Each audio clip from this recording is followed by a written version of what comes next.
Hello, everybody. Hope everyone's having a great night. Welcome to the Northeast Ohio Sports Show with me, Liam. Hunter's a little busy tonight, can't make it this week. We'll be going over sports. We'll have F1, IndyCar, we'll go right into it. This is episode 52. Thank you guys for joining. We're here on the Lee Doodle channel. Make sure you drop a like. That really helps us with that YouTube algorithm. There we go. Also, our Facebook's in the description. We post whenever we go live on there. If you subscribe and ring that bell, will help us out well too, and it will also notify you whenever we go live. And you can kind of fine-tune that if you want 5 or 10 minutes, 30 minutes before. So pretty nice. It's currently April 30th, 2026, last day of April. A funny topic is a draft prospects dog steals or so. Last Thursday in the NFL draft, a highly touched draft prospect was doing a standard pre-draft interview. You know, the type, clean setup, team logos in the background, talking about work ethic and leadership, and how he's just grateful for the opportunity.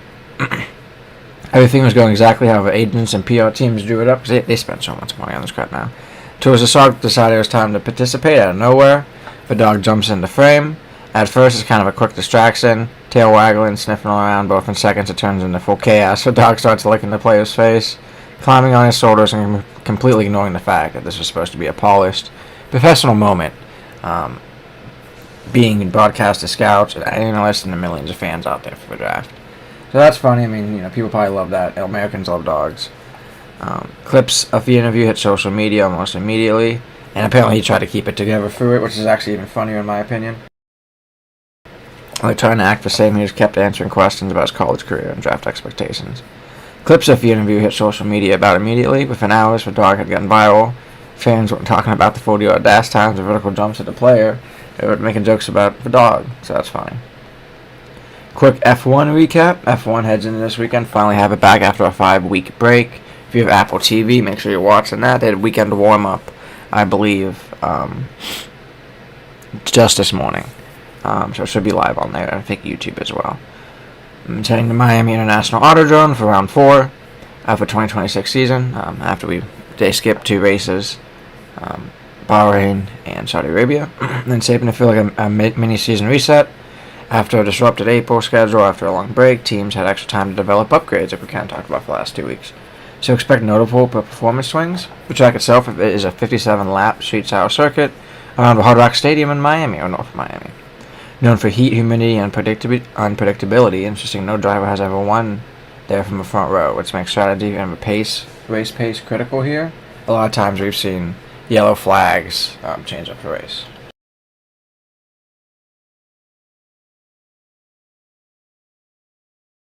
It's also a sprint weekend, so there will be a sprint race Saturday. If it was 1/3 the normal race, meaning more points, more pressure, and more chaos across the weekend. They only have 1 practice, which is I like to see. You have 2 qualifyings. Some key storylines is really just from a Mercedes domination and the emerging teenage star in Kimi Antonelli. He leads a championship and he's chasing a 3rd straight win. He's already won multiple races early this season. His teammate George Russell's right behind him though. I think over the whole season Russell will probably go ahead unless Antonelli goes off and just does something crazy. And by something I mean he's crazy consistent and fast and wins throughout the season. That it would see.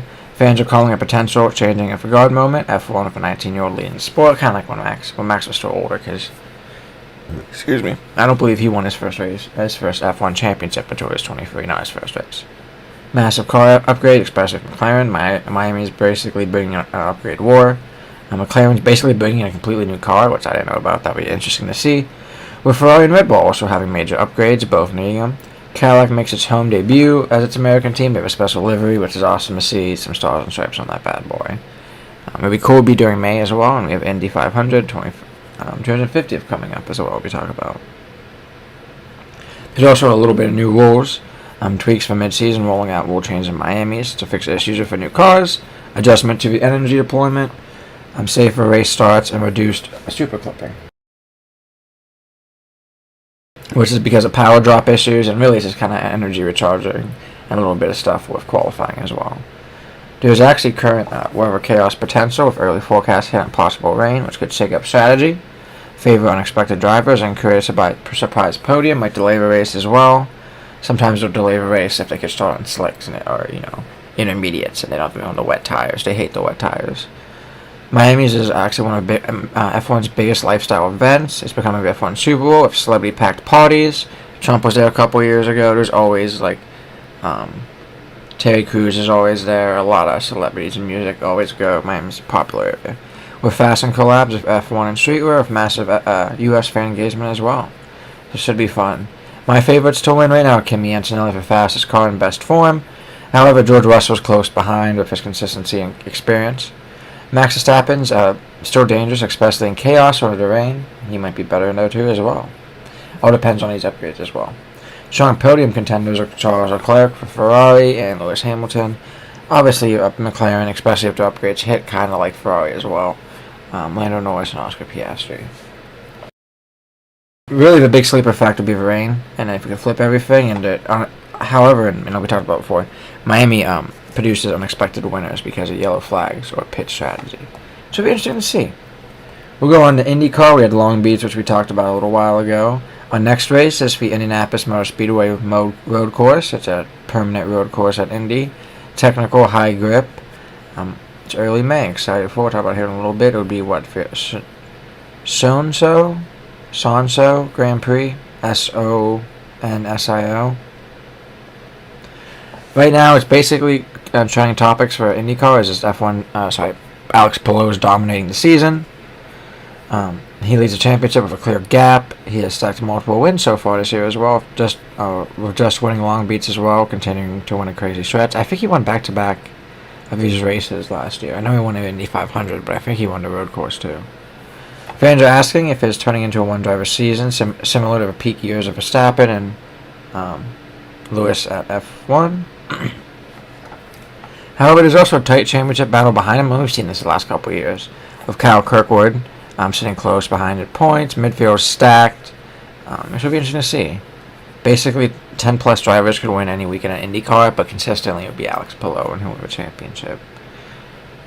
For Indy road course, it's smooth and more technical and strategy heavy, with still some of the Indy part, and I believe it's like half an Indy race, half an Indy course. Might be a little bit less though.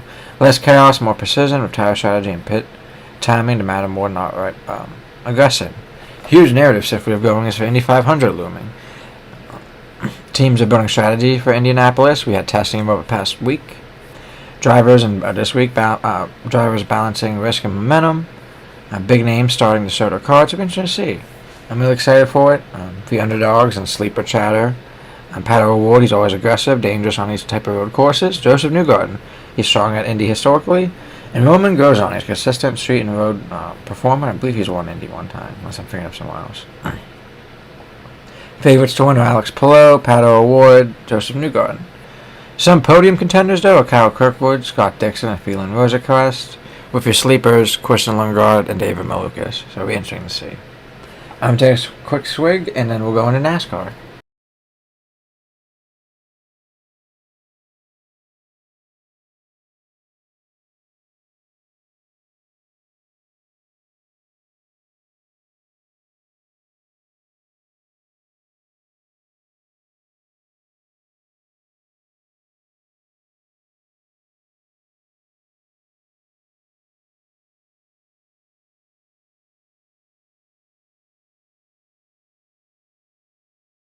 If you guys have any comments, please feel free to drop them.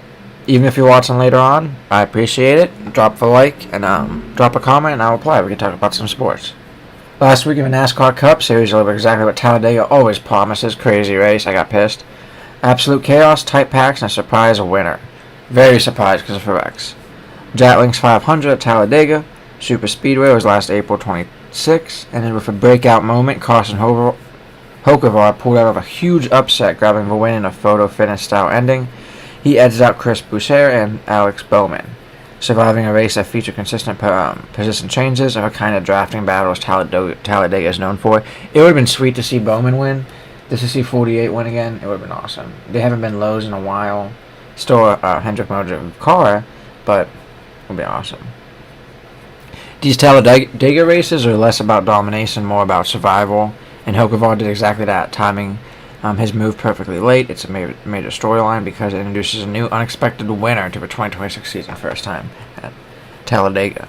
which already has a mix. Oh, sorry, which this season already has a wide mix of contenders, besides number 45.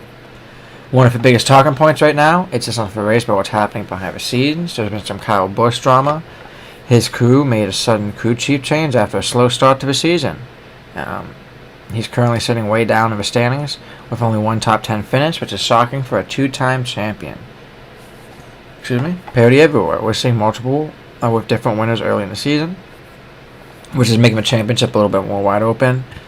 Fans are once again debating whether super speedway racing is pure skill or pure luck. After another unpredictable finish, and this crash, Blaney crashed out. It wasn't even his fault, but he got hit, and I'm just tired of it. I am. I think it was Bubba Wallace, 23, that crashed. It was either him or 45. I think it was 23, Bubba Wallace. Hocevar's win, and his young talent driving, and other young talent performances saw a generational shift happening in real time, which is kind of cool to see as well.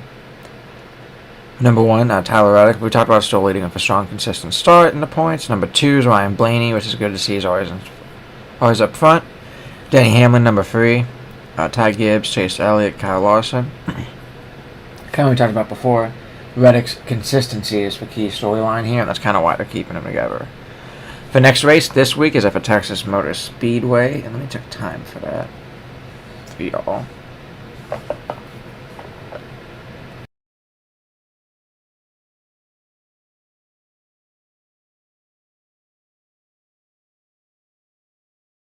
Yeah, because Blaney ended up in the 30s so bad. 3:30 for Texas. And let's see the Cup. Texas Motor Speedway coming up, but it's a completely different style of racing. Short oval, one of my favorites. Not crazy short, I think it's 1.5 compared to Talladega. Less pack racing, more emphasis on car setup.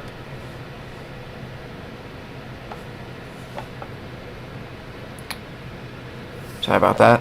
Car setup, tire wear, and long run speed. Drivers like Kyle Larson and Ryan Blaney typically perform well here, because these guys, oh my god, Ryan Blaney pretty much dominates a half mile to a mile and a half oval. It's crazy. It's because of how much work he's done. So the Cup Series right now in NASCAR, we have Reddick, Hamlin, Blaney, Chase Elliott, Ty Gibbs, Kyle Larson, Chris Boucher, Hocevar, Bell, Brad Keselowski. However, this Texas race is also a chance for Southern teams like Kyle Busch to reset and rebound. However, Kyle Larson's also going to be short track, so we see. Texas often acts as a reality check for a race after the Talladega chaos. For drivers who can actually control a race, not the survival and tend to rise back to the top. Which is cool right now. I believe NASCAR is kind of an entertaining sport. You got young surprise winners that we saw Hocevar. With also veterans trying to come up, and people like me, Blaney, who I love to see. So, I'm going to take a sip of a drink, and then we're going to talk about Pittsburgh Penguins who are pissing me off.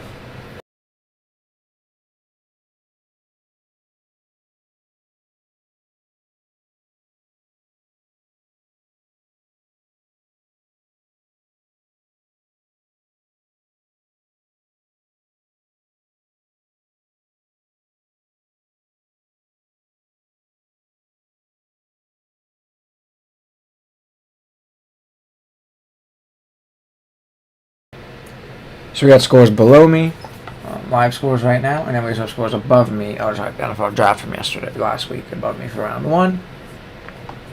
It's cool to see the first picks up to, looks like, pick 6 or 7. Yep. We also have Miami below us. Alright, Pittsburgh Penguins, they lost. Oh my god. It's been bad. So yesterday they lost in overtime 1-0 to lose the series against the Flyers 4-2. We thought for a while Pittsburgh was going to come back. They didn't, guys. For youngins, for old guys on our team died out. Youngins beat our asses, in my opinion, overtime. I thought we were going to get swept after being 2-0'd. So, on Monday, Pittsburgh won 3-2 to make the series 3-2. Could have tied it up, but nope. So, it was a good game, I believe. Did we have a person that scored twice? We had these young guys. We had Letang with a goal, Cosby with 2 assists. Dewar has been crazy, bro. Crazy. He got a goal. He's 26, bro. Crazy. Then on Saturday, Pittsburgh won again, 4-2, making the series 3-1. let's see how we did there. Our stars of the game was Letang with 1 goal and Crosby with 1 goal and 1 assist. Then Wednesday was on one day. Yeah, we're talking about Saturday. Wednesday when they won their third game to make it 3-0, and I thought we were going to get swept. 5-2. So it's been a crazy comeback. We won. Sidney Crosby led the game with a goal and assist, like we talked about, on April 25th on a 4-2 win. Letang scored another clutch game winner on 3-2 April 27th. Crosby 2 assists. It was just crazy. I felt it was do or die yesterday. We were in Philly. I thought they could have made it, but no, they didn't. And it's just playoff teams I like right now not doing well. We'll talk about the Cavs here soon as well. They said yesterday that Malkin, who's already talks about he might retire after this season, was the first to leave the ice for the Penguins. First of the line, first to leave. Crosby was last. Because Crosby is the captain, I get it, he's the man. But it doesn't look good for Malkin, in my opinion, which is sad to see as a Penguins fan. I haven't been a long-term Penguins fan, but as a recent Penguins fan, that's sad to see.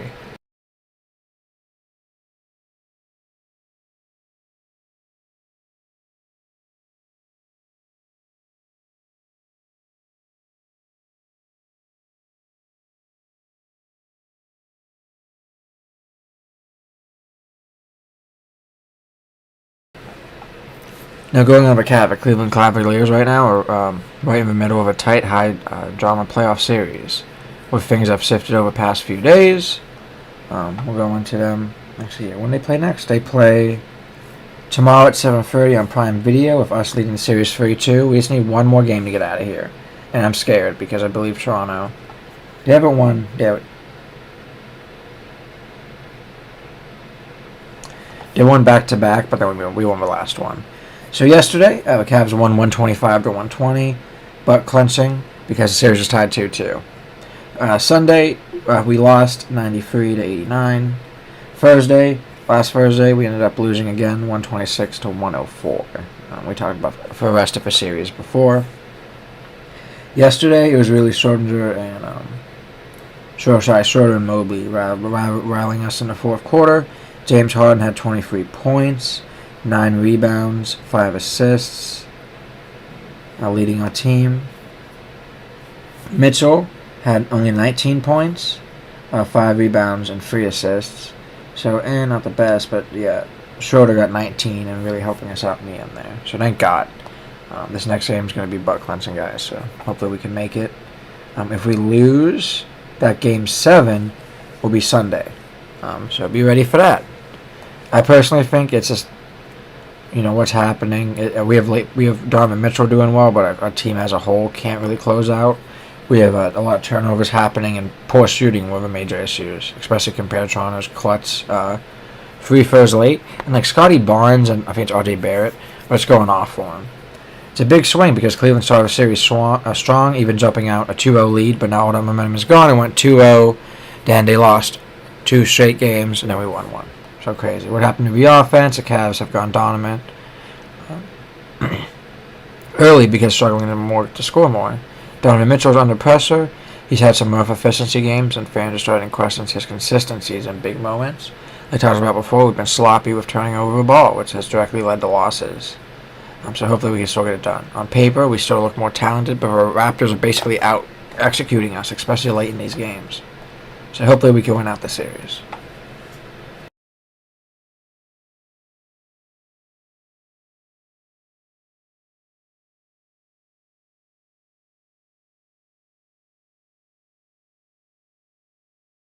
Sorry about that, my throat.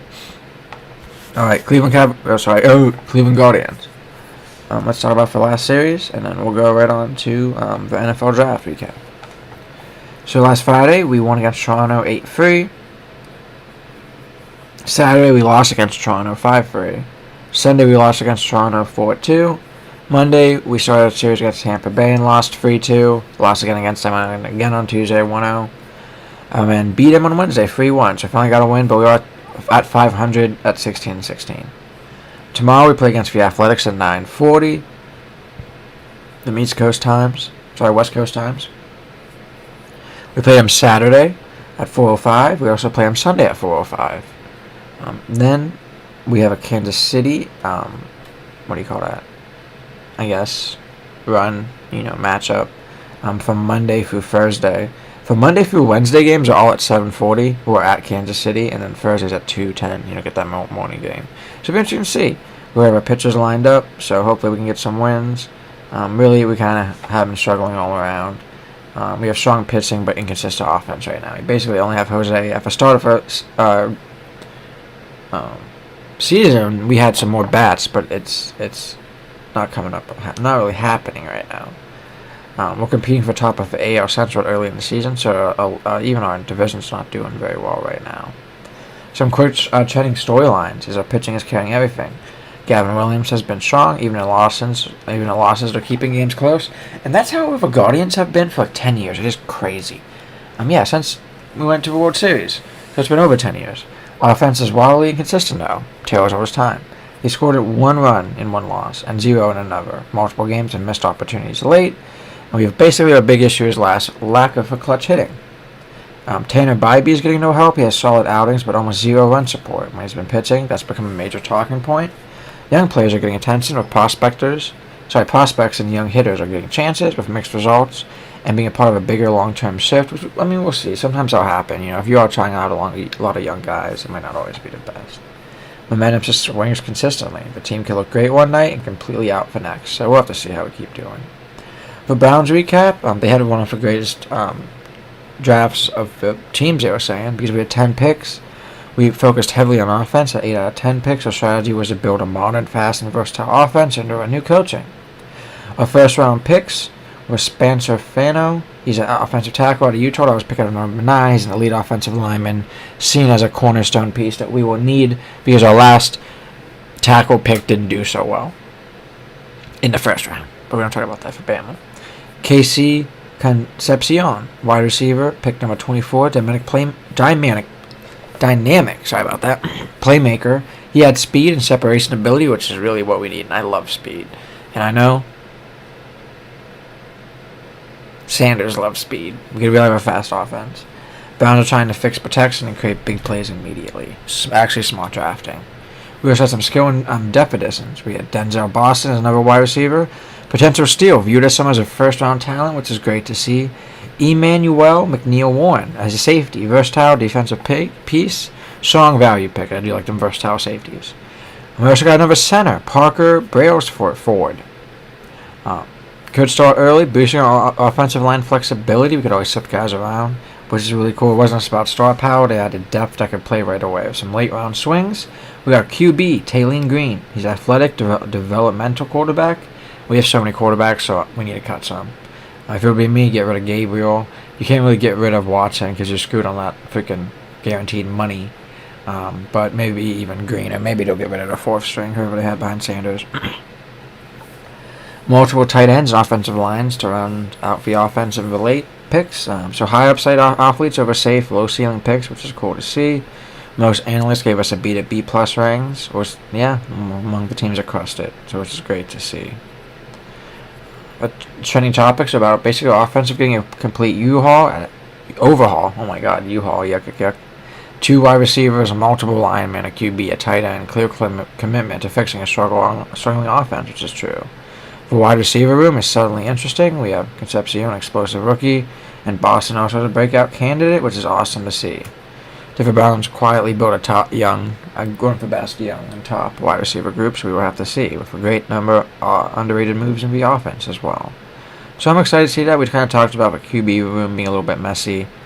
On Reddit and fan forums, fans are noticing GM Andrew Berry's move, so turning 9 picks into 10 plus future picks, which is great. Fans like the long-term assessment management approach, which is cool to see.